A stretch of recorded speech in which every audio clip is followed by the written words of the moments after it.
Ini sebetulnya dengan tablet ini kan peluang untuk melakukan pembelajaran virtual ya. Misalnya dengan Google Meet atau dengan Zoom seperti kali ini ya, dengan Zoom. Nah, mungkin pertanyaannya, aduh anak-anak nggak punya pulsa katanya. Bukannya sekolah itu anak-anak sudah diberi pulsa oleh pemerintah ya. Iya. Dan terus juga saya juga dengar tuh dari di Kodam 3 Siliwangi itu ya, Pangdamnya yang bilang katanya di setiap koramil itu ada fasilitas internet yang bisa dimanfaatkan oleh anak-anak sekolah katanya ya. Nah, ini mungkin yang belum termanfaatkan oleh semua sekolah itu ya. Padahal koramil itu berada di satu kecamatan satu dan SMP juga kan di kecamatan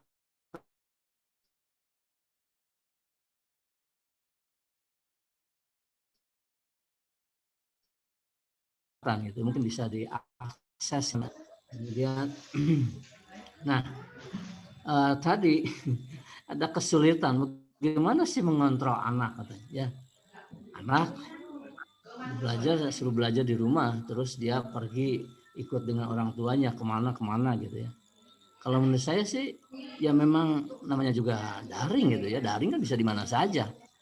Sama yang bersangkutan siswanya itu bisa memenuhi kegiatannya ya, mengikuti pembelajaran, why not gitu ya, mengapa tidak gitu ya.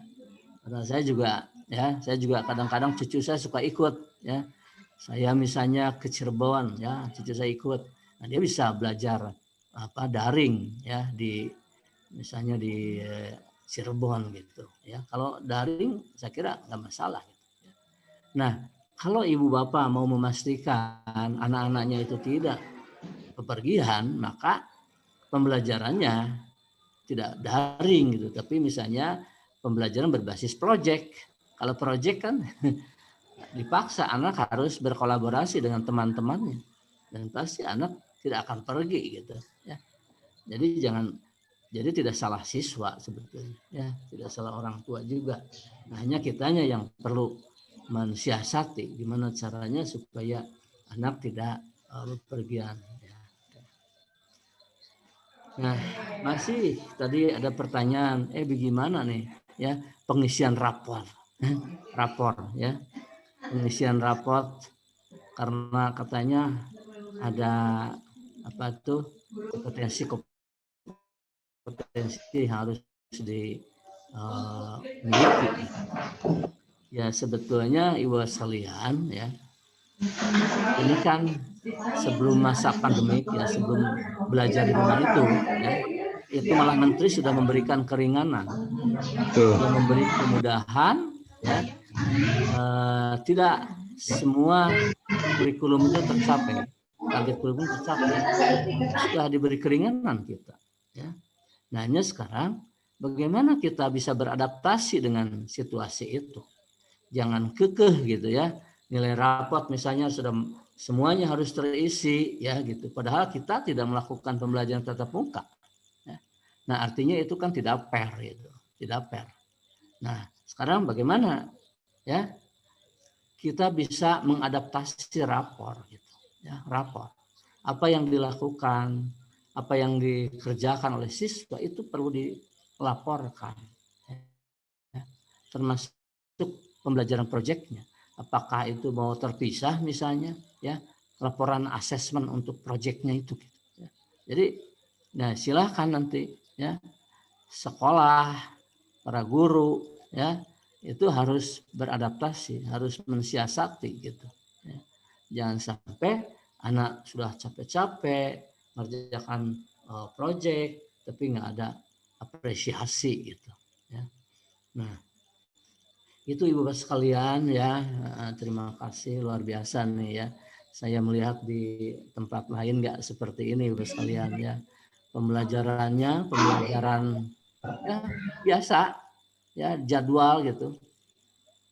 Hari Senin apa-apa terus siswanya banyaknya dikasih tugas saja ya. lewat WA, terus harus mengerjakan, nanti dikirim lagi ke gurunya. Siswa tidak melihat muka sama sekali dari guru itu, ya. Jadi ini yang sebetulnya membuat anak-anak itu bisa depresi, ya, bisa frustasi, ya, dalam belajar di masa pandemik ini. Jadi gimana kita bisa mensiasati pembelajaran di rumah, ya, dengan membuat siswanya enjoy gitu, ya. Terus orang tua juga tidak terlalu direpotkan, ya, karena terus terang saja Ibu sekalian, ya, tetangga-tetangga saya itu orang tua banyak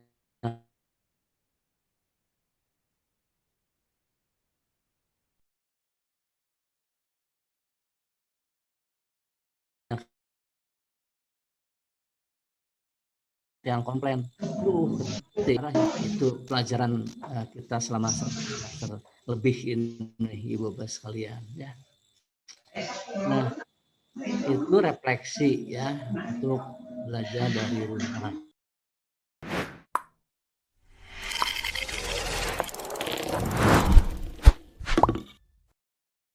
Dan biasa tatap muka gitu, ya. Belum ada pembelajaran di rumah. Ini sudah segini, ya. Kita itu jebloknya gitu. Bisa bayangkan Ibu sekalian, ya, dengan sekarang ada pandemi ini, bagaimana tuh SDM kita, ya. Mungkin akan lebih sulit lagi, supaya jadi inspirasi buat kita aja, pemikiran buat kita. Mungkin Ibu sekalian, ya, ini yang menyebabkan rendahnya mutu sumber daya manusia. Coba bayangkan Ibu sekalian, yang ini kiri atas itu pembelajaran di SD, ya. Anak-anak kita belajar masih ada yang ngantuk, ini juga tidak fokus pada pembelajaran, ya. Ini yang di kanan atas, ya, pembelajaran SMP, ya. Ada di komunitas LKS-nya diambil oleh yang ini dikerjakan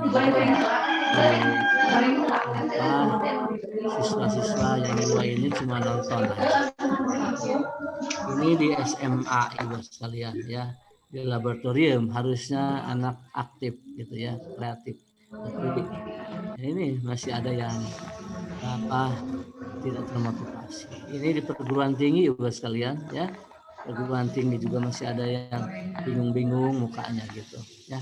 Mungkin inilah yang menyebabkan pembelajaran sumber daya manusia kita itu masih di ranking dari bawah. Nah, Ibu sekalian, ya, ya, ini saya punya ilustrasi nih, ya. Yang sebelah kiri ini, maaf ini kurang kelihatan semua. Ini menggambarkan equality, persamaan di dalam pendidikan, persamaan di dalam memberikan materi pembelajaran. Ini. Nah, yang sebelah kanan, ya, itu menggambarkan equity. Equity itu kesetaraan. Mana anak-anak itu setara, bisa melihat ini anak-anak saya dikira teh udah saltor gitu, ya. Mau sama saya teh nggak ditanyain. Dengan memberikan, lihat sini pakai mungkin 1 box, karena ini anaknya kecil kasih 2 box, kesetaraan. Nah, Ibu sekalian, ya, yang ini nih, yang gambar yang tadi SMP anaknya, ya, 2 laki-laki ini hanya menonton saja. Karena pembelajaran nih mungkin hanya diberikan dibuat sama gitu pembelajarannya untuk semua, ya, sama. Ketika anak yang satu itu pintar, ya dia ambil LKS itu. Tapi ketika anak yang 2 ini tidak paham, ya dia hanya nonton aja, ya. Nah, ini equality, ya, persamaan di dalam pembelajaran, ya. Ini jadinya akibatnya ya anak ini kan nggak bisa lihat, nggak bisa nonton tuh, ya, permainan itu, ya, hanya 2 aja yang bisa nonton. Nah, Ibu sekalian, ini adalah yang gambar bawah kanan, contoh bagaimana equity ya, kesetaraan dilakukan ya. Jadi anak-anak yang kurang nih ya, yang slow learner ya, itu difasilitasi oleh guru ya untuk bisa sukses, untuk bisa dia juga paham gitu ya. Bagaimana cara memfasilitasinya? Nah, ini anak-anak ya, kalau kalian nggak ngerti ya, tolong tuh ayo tanya sama teman yang sudah paham ya. Ini sehingga pembelajaran jadi berkerumun begini. Nggak apa-apa ini yang kita harapkan, sehingga yang bisa nonton nanti bukan anak yang tinggi saja, tapi anak yang pendek ya, karena dengan bantuan sedikit saja sudah bisa melihat permainan bola ya. Mungkin ada yang yang kurang ya, anak yang pendek ini bantuannya harus banyak, bimbingannya harus banyak ya. Selain dibimbing oleh teman-temannya juga dibimbing oleh guru. Nah, ini yang kita harapkan dalam pembelajaran itu terjadi ya. Nah, Ibu sekalian, ini ada ilustrasi, ini ada teori ya, teori pembelajaran ya dari Vygotsky, Ibu sekalian ya. Vygotsky itu dari Amerika ya. Nah, ternyata hasil kajian beliau itu ya, sebenarnya siswa yang tidak dapat mengerjakan tugas itu banyak ya. Ini yang biru, lingkaran yang biru, banyak sekali Ibu sekalian ya, banyak sekali. Yang dapat mengerjakan tugas tanpa bimbingan sedikit aja, yang merah ini, lingkaran merah, cuma segini ya. Segini dikit ya.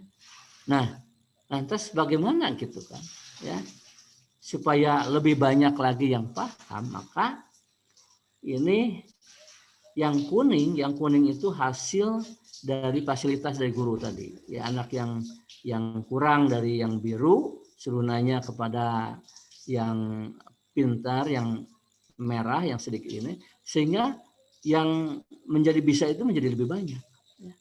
Dan kalau ini sudah paham, maka ketika nanti dikasih persoalan yang serupa, dia bisa melakukan sendiri tanpa bimbingan. Ya. Ini adalah teori Vygotsky yang sudah lama sebetulnya, tahun 1999. Nah, jadi nih ya Ibu sekalian. Lantas, nih sekarang nih kita sudah masuk di revolusi industri ya, 4.0 ya, 4.0. Situ yang kentaranya adalah pemanfaatan ICT Ibu sekalian ya. ICT untuk berbagai aspek kehidupan. Sayang di kita ya lebih banyak dipakai untuk main game ya, untuk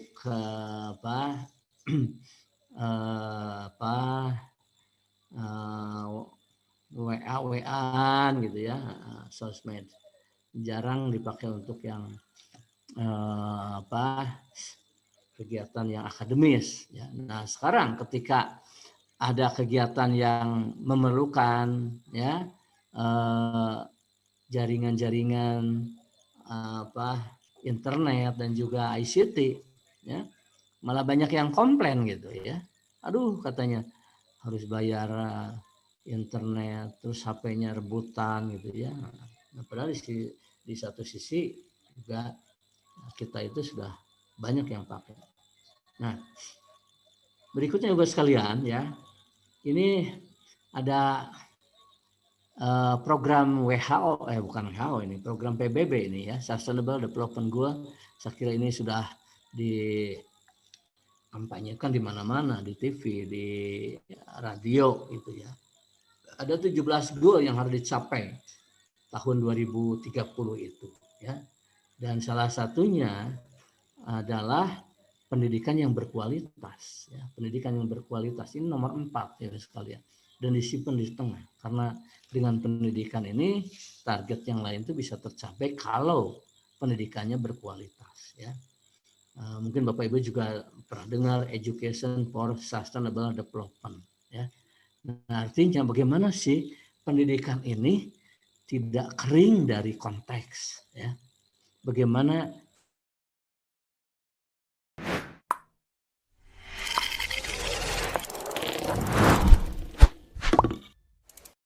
gitu ya, memanfaatkan bahan-bahan alam menjadi hand sanitizer.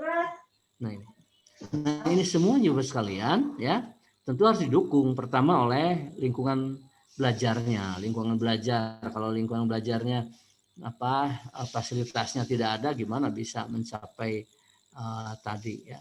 Kemudian juga professional development. Professional development itu artinya guru-guru ya, atau artinya kita sebagai pendidik itu juga jangan ketinggalan zaman. Kita harus bisa belajar juga ya. Bukan hanya siswa yang harus belajar, tapi kitanya juga harus belajar. Bagaimana kita belajar ya, kita sharing dengan teman-teman seperti dalam forum ini ya. Kemudian kurikulum ya, dan pembelajaran. Saya kira ini kurikulum sudah bagus, kurikulum 2013 ya, dan juga standar asesmen. Nah, Ibu sekalian, untuk bisa kita ya beradaptasi itu tentu ya kita harus mendesain pembelajaran itu. Ini teori dari Kansanen ya, Kansanen. Ini ada hubungan antara guru dengan siswa, siswa dengan materi ajar ya, dan guru juga dengan materi ajar ya. Nah, apa hubungan guru dengan siswa? Namanya hubungan pedagogi. Ya, hubungan pedagogi itu bagaimana sih membangun dialog gitu. Jadi pembelajaran itu memang membangun dialog. Ya. Dialog itu bisa macam-macam, bisa ini guru nanya ke siswa, siswanya jawab, ya kata guru bagus, atau kata guru salah. Ya. Nah ini dialog yang minimalis Ibu sekalian, ya minimalis. Ya. Nah terus ada juga tipe dialog seperti ini, guru nanya ke siswa, siswanya merespon. Tapi guru tidak langsung menilai salah apa betul, tapi juga ditanya kepada temannya yang lain. Ya, siapa yang punya pendapat beda? Ya, bagaimana menurut kalian? Ya. Nah ini artinya tipe dialog yang kedua, ya tipe dialog yang dikendalikan oleh guru, gitu. Ya. Ada tipe dialog yang lain, yaitu siswa bertanya kepada temannya. Kemudian temannya merespon, ya. Kemudian dia nggak puas, gitu tanya lagi sama teman yang lain, ya. Atau teman yang lain memberikan juga masukan. Nah ini sebetulnya yang kita harapkan terjadinya dialog seperti ini, Ibu sekalian. Dialog tipe yang ketiga ini adalah dialog yang dikendalikan oleh kelas. Walaupun gurunya tidak nongkrong di situ, tapi anak punya inisiatif untuk berdialog. Ini yang kita harapkan. Nah, ini bisa terjadi, Ibu sekalian, kalau kita sebagai pendidik ya tidak terlalu banyak memberikan intervensi di dalam pembelajaran. Ya. Kita memberikan problem untuk dipecahkan, biarkan mereka melakukan berdialog. Ya. Nah, apakah ini pembelajaran tatap muka biasa, apakah ini melalui Zoom gitu ya. Ini yang dialog-dialog ini perlu dikembangkan gitu ya. Ya, jangan sampai kita pakai Zoom, pakai teknologi gitu ya. Nah, tapi di dalam Zoom itu lebih banyak kita yang menjelaskan ke anak. Ya. Itu artinya kan sayang gitu. Sudah mahal bayarnya, tapi pembelajarannya kurang efektif. Ya. Nah, yang bagus itu anak disuruh membuat proyek, ya, proyeknya dibawa ke forum Zoom. Nah, di dalam Zoom itulah terjadi dialog, ya, sharing, dipresentasikan, kemudian nanti teman yang lainnya menanggapi, terus terjadilah dialog. Nah itu sebetulnya yang kita harapkan. Kemudian Ibu sekalian, ini siswa dan materi, ya. Ini kalau materinya tidak dikemas menjadi kontekstual, ya, anak menjadi tidak tertantang, tidak suka belajar. Ya. Jadi gimana sih kita mengkaitkan materi itu dengan hal yang kontekstual. Ya. Nah kontekstual itu kan artinya dalam kehidupan sehari-hari gitu. Ya. Nah